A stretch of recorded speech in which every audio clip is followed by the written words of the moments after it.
Baik, selamat siang teman-teman semua. Selamat siang. Aku kurang semangat. Selamat siang semuanya. Oke, baik teman-teman, terima kasih atas waktunya pada kesempatan ini. Teman-teman bisa meluangkan waktu, kita akan sharing bersama. Dan saya berdiri tepat di depan ini bukan karena saya mau menggurui teman-teman, tetapi bukan juga karena saya lebih hebat, tapi saya hanya mau berbagi pengalaman ya buat teman-teman semua, dan tidak tertutup kemungkinan juga nanti bagi teman-teman yang mau sharing bersama, mungkin ada informasi dari sumber lain bisa teman-teman sampaikan, dan kita akan sharing bersama supaya kita bisa mengaplikasikan apa yang kita bahas hari ini pada sekolah kita tercinta ini. Ya.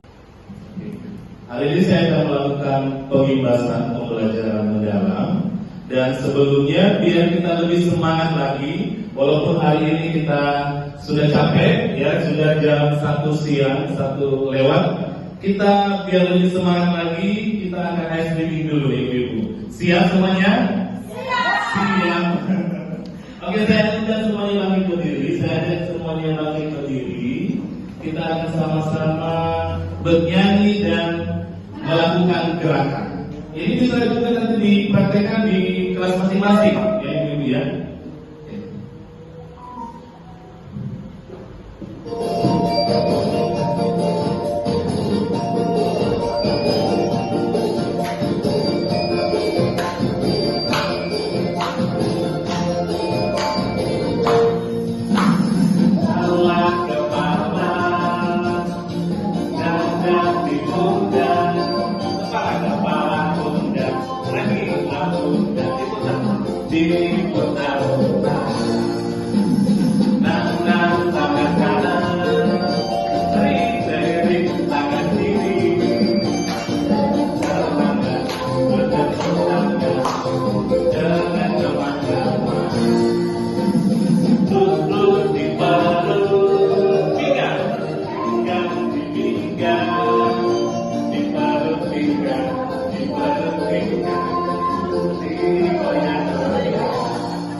Bunita dan teman-teman semuanya, semoga setelah ini lebih semangat lagi untuk kita belajar bersama-sama. Oke, baik teman-teman, saya akan berbagi pengalaman tentang pembelajaran mendalam.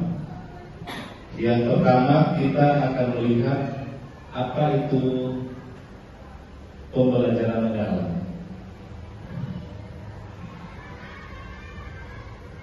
Ya. Mungkin salah satu Bu Ade bisa baca. Bu Ade tidak perlu untuk baca definisi pembelajaran mendalam.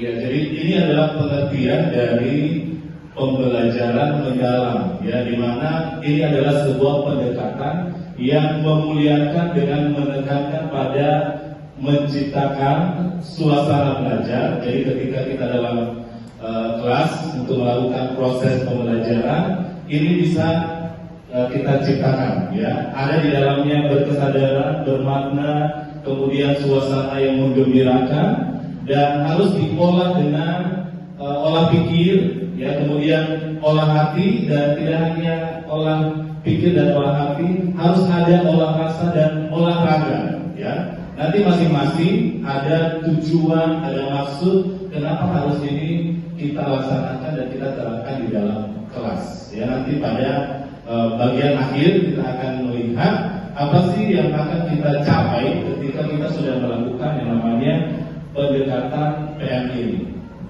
Iya. Ini adalah konsep pembelajaran mendalam, ya. Ada 4 bagian.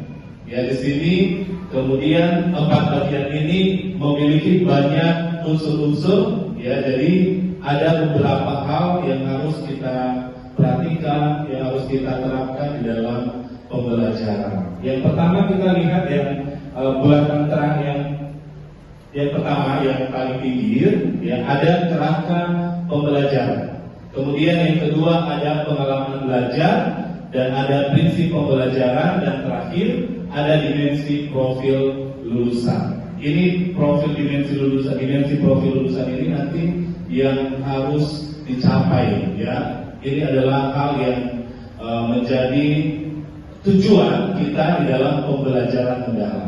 Yang pertama kita akan melihat satu persatu, ya, kerangka pembelajaran. Nah, dalam kerangka pembelajaran ini, ibu-ibu sekalian, ini ada, ya, bisa diperhatikan lingkaran paling luar, yang paling luar berwarna biru. Ya, kita bisa lihat di sini kerangka pembelajarannya ada berapa macam? Ada 4. Yang pertama kerangka pembelajaran. Kerangka pembelajaran ini ada 4 bagian. Yang pertama adalah ada praktik pedagogis, kemudian yang kedua ada lingkungan pembelajaran, kemudian ada pemanfaatan digital. Ya, ini sangat penting sekali ibu sekalian, pemanfaatan digital.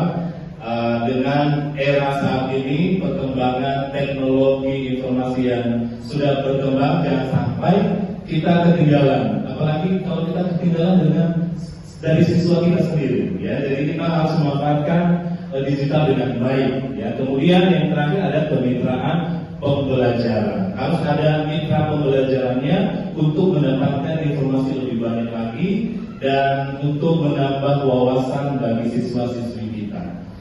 Kemudian yang kedua, kita melihat setelah kerangka pembelajaran, ada prinsip yang kedua adalah pengalaman belajar. Pengalaman belajar ini ada 3 poin, ya, ibu-ibu sekalian. Yang pertama, ya, dimulai dari ketiga ini, kira-kira apa yang duluan? Iya, terima kasih Bu Minta. Ya, pembelajaran, pengalaman belajar dimulai dari memahami, ya. Jadi siswa harus paham, harus memahami terlebih dahulu. Kemudian yang kedua, mengaplikasi apa yang mereka sudah paham, mereka sudah mengerti, mereka juga bisa mengaplikasikan dalam kehidupan nyata, ya. Kemudian setelah itu bisa merefleksi apa yang sudah didapatkan, apa yang sudah dilihat, dipelajari, pokoknya semualah apa yang mereka pelajari, ya. Kemudian prinsip yang berikutnya, ya. Jadi tidak hanya kerangka pembelajaran, pengalaman belajar, tidak hanya sampai di situ, ada prinsip pembelajaran. Nah, prinsip pembelajaran ini juga ada 3 poin, ya ibu-ibu sekalian. Yang pertama ada berkesadaran, kedua bermakna, dan menggembirakan, ya. Berkesadaran, ya. Nanti mungkin lebih jelasnya kita akan bisa belajar, ya, bagaimana prinsip pembelajaran ini lebih dalam lagi untuk berkesadaran, kemudian bermakna dan menggembirakan, berkesadaran ya. Jadi siswa itu ketika datang ke sekolah, Bapak Ibu Saudara-saudara peserta didik, ya dia memiliki kesadaran ya bahwa ketika dia datang ke sekolah itu dia mau belajar ya, sadar akan pelajaran ya, dia akan belajar banyak hal sehingga dia melakukannya dengan sepenuh hati, dengan semangat ya, dengan sukacita dan lain sebagainya. Kemudian bermakna ya, dan terakhir ada menggembirakan. Tidak hanya suasana kelas ya pada proses pembelajaran yang kaku ya, siswa kita, peserta didik kita harus merasakan kegembiraan, gembira. Jadi selama proses pembelajaran itu mereka bisa happy ya, joyful ya, menggembirakan. Jadi menggembirakan ini bisa menambah atau menumbuh semangat mereka dalam belajar. Kemudian yang terakhir, Ibu ya, prinsip yang terakhir pada pembelajaran konsep deep learning pada pembelajaran mendalam ini, konsep yang terakhir adalah dimensi profil lulusan. Ada 8 dimensi profil lulusan yang terdapat di dalam PN ini ya. Iya. Kalau yang sebelumnya ada 6 dan ini ada tambahannya 2. Tambahannya apa, Bu? Tambahannya 1. Tapi kan ini 8, Bu. Iya, jadi tambahannya 2 yaitu kesehatan dan kolaborasi. Kesehatan dan kolaborasi. Benar ya? Kesehatan dan kolaborasi. Jadi seperti tadi ada olahraga. Ya, jadi tidak hanya olah rasa, jadi di dalamnya juga harus peserta didik kita harusnya. Nah, kita mau lihat satu-satu apa saja dimensi profil lulusan. Yang pertama, yang paling atas ada keimanan dan ketakwaan terhadap Tuhan yang Maha Esa. Yang kedua, kewargaan. Kemudian kreativitas. Kemudian kemandirian. Kemudian ada komunikasi, kemudian ada kesehatan, kolaborasi, dan penalaran kritis. Nah ini ya seperti yang saya sampaikan tadi di awal, Ibu sekalian, ini adalah yang ke-8 ini yang kita harapkan ya, yang kita harapkan bisa tercapai pada proses pembelajaran yang kita lakukan di kelas. Ibu mungkin sampai di sini saya mau kasih kesempatan untuk bertanya. Mungkin ada dari ibu yang ini bertanya dari yang sudah saya sampaikan tentang konsep deep learning ini. Saya Pak. Oke, dari Ibu Murni. Dari 4 yang sudah Bapak jelaskan tadi, ada salah satu tentang kerangka pembelajaran. Nah, di kerangka pembelajaran itu ada 4 juga yang tadi Bapak sudah jelaskan. Yang saya mau tanyakan, kemitraan pembelajaran itu seperti apa? Maksudnya seperti apa? Terima kasih. Ya, terima kasih Bu Murni. Kemitraan pembelajaran. Mungkin sebelum saya jawab, teman-teman mungkin ada yang bisa memberikan masukan sharing supaya kita bisa sharing bersama dari ibu-ibu semua dengan Bu Mita. Teman-teman, yang dimaksud dari kemitraan pembelajaran saya akan coba jawab menurut pengetahuan saya. Jadi kemitraan pembelajaran di PN ini itu adalah kerjasama atau kolaborasi antar berbagai pihak. Misalnya kita bisa seperti kalau kita lagi mengajar tentang hewan karnivora atau herbivora, kita bisa mengajar anak-anak melihat lingkungan sekitar kita. Jadi kemitraannya adalah lingkungan sekolah. Atau ketika kita belajar di kelas 1 atau kelas 2 tentang garis, kita bisa mengundang seorang pelukis. Atau bisa juga menggunakan, kalau kita tidak ada budget untuk mengundang narasumber seperti pelukis, kita bisa juga dengan cara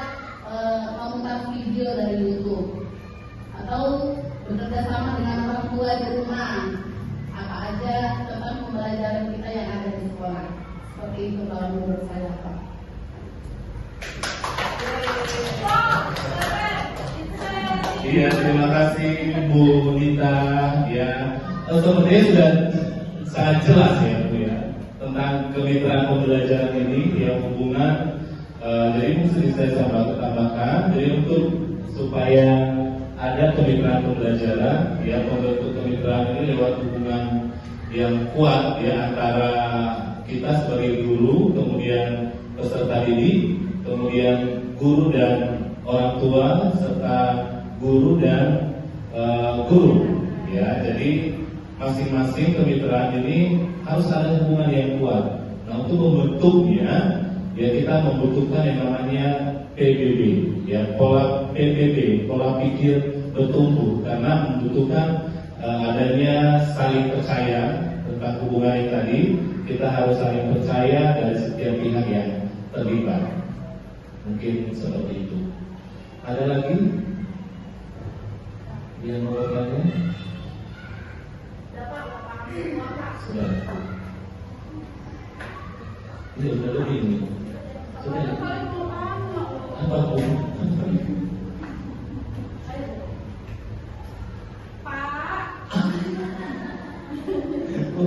Ini dekat.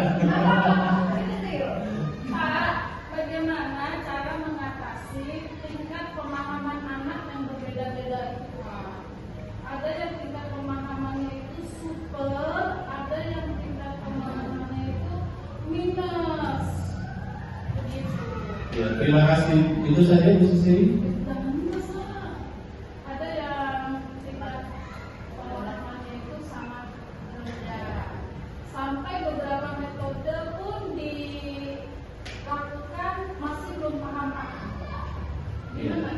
Oke, terima kasih Bu Susi atas pertanyaannya. Jadi bagaimana kita meningkatkan pemahaman siswa yang memiliki pemahaman bermacam-macam.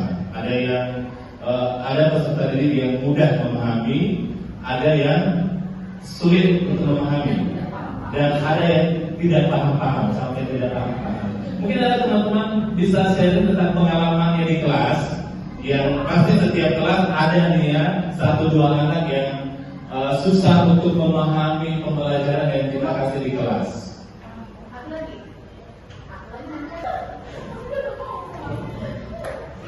Oke teman-teman, untuk mengatasi pembelajaran dengan tingkat kemampuan anak yang berbeda-beda itu, ada itu yang disebut dengan pembelajaran diferensiasi ya. Jadi kita bisa memberikan materi itu sesuai dengan kemampuan si anak. Maksudnya kalau si anak ini itu terlalu cepat menangkap pelajaran, itu bisa kasih beliau soal-soal yang mungkin lebih susah gitu loh. Tapi kalau misalnya ada anak yang kemampuannya memang rendah, itu bisa mempermudah materi itu sesuai dengan kemampuan si anak. Dan untuk lebih mengaktifkan mereka dalam proses pembelajaran, itu boleh atau kita boleh membentuk anak itu pada kelompok-kelompok kecil. Itu sih kalau menurut saya ya. Terima kasih Bu Nita yang sudah menjawab dengan sangat baik ya, dengan sangat baik. Ya teman-teman sekalian, ya memang kita harus perlu memahami dan tahu tentang kemampuan setiap peserta didik, dan juga kita juga harus bisa ya memberikan sesuai dengan kemampuan peserta didik, ya sesuai dengan kemampuan mereka. Seperti yang tadi Bu Nita sampaikan, ya pembelajaran berdiferensiasi sesuai dengan kemampuan siswa, supaya yang kurang memahami ini tadi atau yang suka ketinggalan, yang susah untuk memahami, dia tetap memiliki semangat dan mau terus belajar. Iya, terima kasih. Mungkin masih ada lagi? Tidak ada.